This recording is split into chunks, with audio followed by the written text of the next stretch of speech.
Happy birthday, Jel Jel.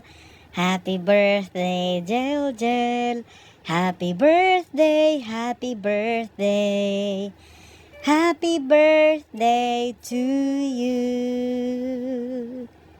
Okay, blow your candle. Yay! Happy birthday! Today marks another day sa buhay ng aking sister wife because she is celebrating her birthday. So pumunta kami dito sa restaurant Al Jadid.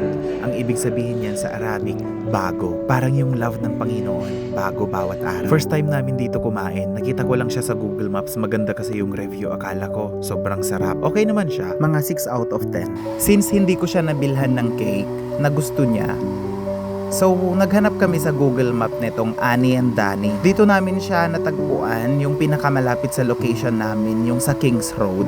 Tapos ganito yung building, napakalaki, napakaganda. Hindi nga namin makuha-kuha kung nasaan yung Annie and Danny dito kasi sinarado nila yung mga road na papunta rito dahil dadaan daw yung Prince.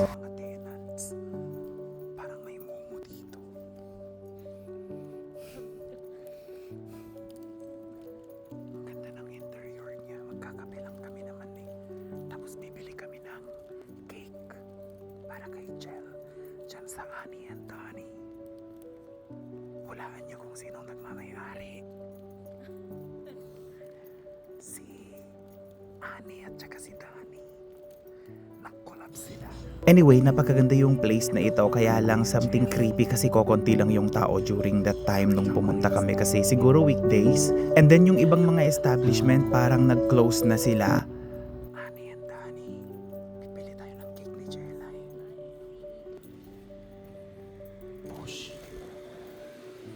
Cakes nandito.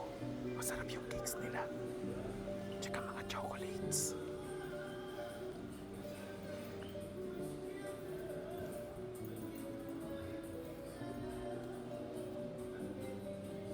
Check tayo kung magkano yung price.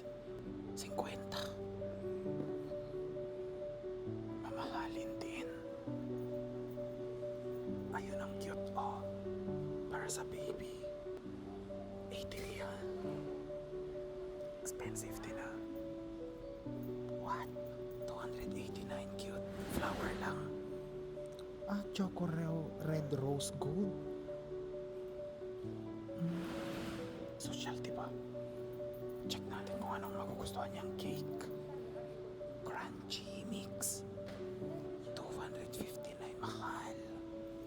Ito oh. Blueberry. Ang sarap nito. Perfect yan. Or ito, velvet. No. I like this one. But it's okay if you want like this.